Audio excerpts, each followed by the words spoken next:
유럽 축구 B클럽에서 뛰는 한 선수에 대한 팬들의 평가를 먼저 좀 소개하겠습니다.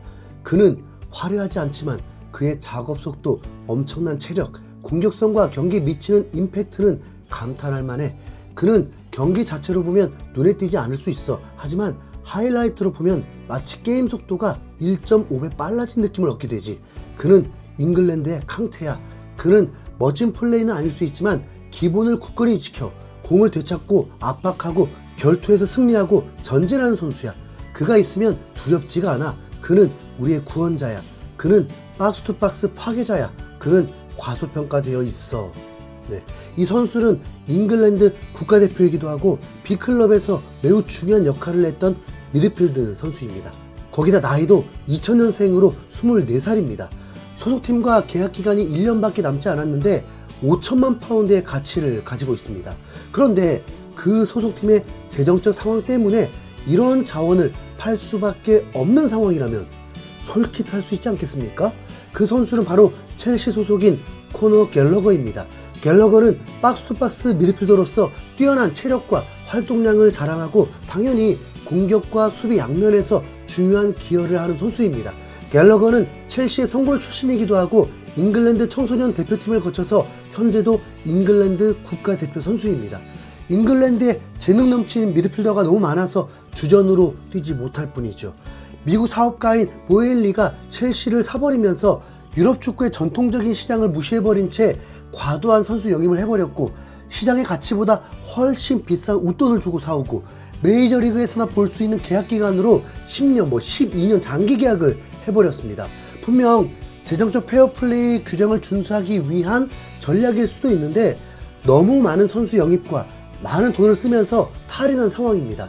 수익 및 지속 가능성 규정 위반을 피하기 위해서 현금을 마련해야 합니다. 만약 첼시가 좋은 성적을 거두고 챔피언스 리그를 나갈 수 있었다면 달랐을 수 있는데 현실은 겨우 컨퍼런스 리그입니다.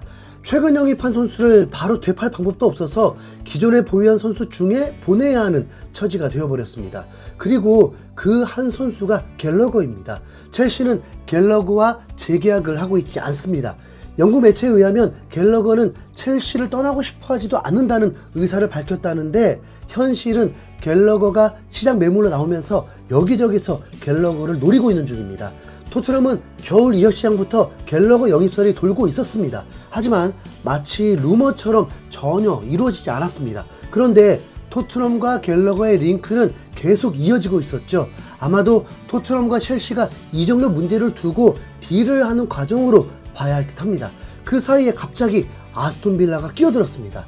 클럽의 가치로는 당연히 토트넘이 우위인데 아스톤 빌라는 다음 시즌 챔피언스 리그를 출전하다 보니까 고민되지 않을 수 없죠. 네. 하지만 바보가 아닌 이상 축구를 단 1년만 뛸 것도 아니고 아스톤 빌라가 챔피언스 리그 나가서 B클럽 되는 것도 아닌데 아스톤 빌라보다는 토트넘이 당연히 낫겠죠. 갤러거 역시도 우승을 경험해 본 적이 없습니다.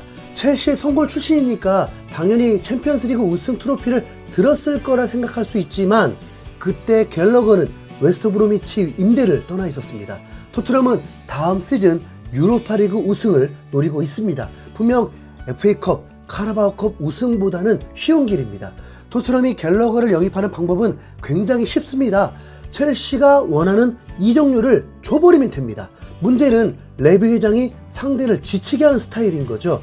갤러거는 5천만 파운드 가치의 선수인데 만약 토트넘이 5천만 파운드를 지르게 되면 은돈벨레 이후 최고의 미드필더 이적료가 됩니다. 메디슨보다 1,000만 파운드가 더 비싼 선수입니다.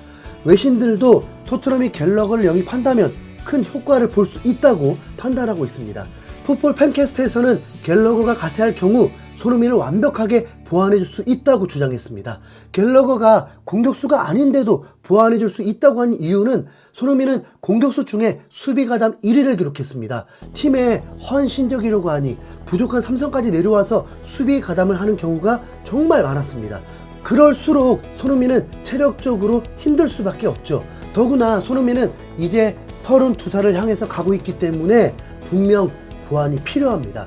그래서 갤러거가 합류하게 된다면 호이베르 플러스 벤탄쿠르의 업그레이드 버전으로 알리 전성기 같은 경기력을 보여주면서 손흥민의 체력적 손실을 최소화해주고 손흥민도 골을 넣는데 더 집중할 수 있을 거라고 평가한 것입니다.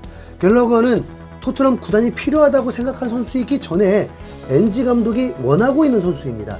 BBC 칼럼을 통해서 엔지 감독은 믿을 수 없을 정도로 많은 영역을 커버하며 믿을 수 없는 태도를 가진 선수라고 극찬했었습니다.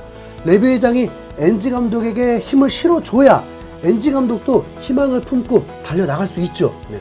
토트넘이 맨유, 아스날, 리버풀에게 좋은 선수를 뺏겼을 때는 그렇다고 칩시다. 하지만 토트넘이 아스톤 빌라에게 선수를 뺏기는 것은 팬들을 2번 죽이는 사태가 될 것이고 2018-2019 시즌처럼 선수 영입 자체를 안 해버리는 최악의 상황과 다를 게 없을 것입니다.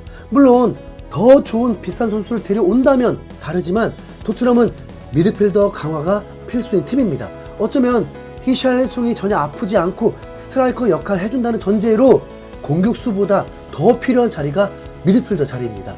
이번 토트넘 유니폼 홍보 영상에서도 비수마가 출연하는 것을 보면 구단과 엔지 감독은 비수마의 비중을 높게 보는 듯합니다. 그렇다면 비수마의 단점을 커버할 미드필더가 무조건 있어야 합니다. 저의 간절함이 느껴지시죠? 네. 최근 축구 콘텐츠 매체 스코어90에서는 각 포지션별 최고의 선수 탑5를 선정했는데 손흥민이 왼쪽 윙어 부문에 3위를 차지했습니다. 1위가 레알 마드리드의 비니시우스였고 2위가 레알 마드리드의 음바페, 그 다음이 손흥민이었습니다. 사실 다음 시즌 레알 마드리드의 왼쪽 윙어가 2명이 될 수는 없기 때문에 음바페를 포워드로 분류한다면 손흥민이 2위인 건데 놀라운 건 30살이 넘은 상황인데도 전 세계에서 윙어 2위급이라고 하니까 와 정말 국뽕이 차오릅니다. 네.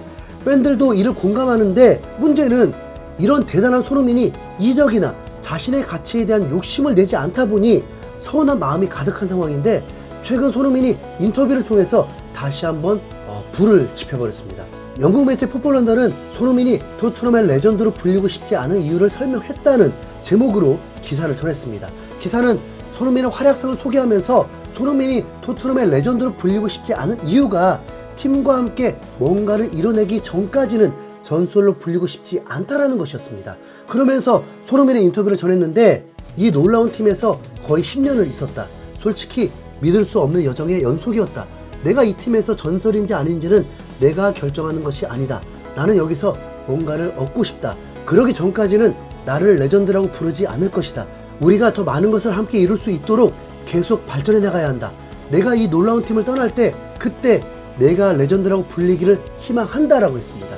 그러니까 손흥민은 토트넘에서 우승을 하고 싶어하는 것이고 우승을 할 수 있다고 판단하고 있는 것입니다.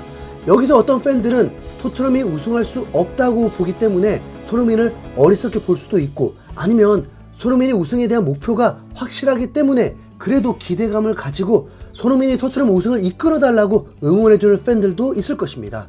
토트넘은 우승할 수 없다와 손흥민이 토트넘을 우승으로 이끌 수 있다. 네. 여러분은 무엇을 선택하겠습니까? 손흥민이 제대로 토트넘에 배팅을 해버린 건데 흰수염고래는 끝까지 후자를 택하겠습니다. 손흥민이 우승을 이끌려고 해도 분명 레비의 도움이 필요한 것은 사실입니다. 토트넘 경제 가치가 아스날, 첼시도 밀어낼 정도로 성장했으니 과거와 다른 토트넘인 만큼 레비도 달라지길 제발! 이상 흰수염고래였습니다. 감사합니다.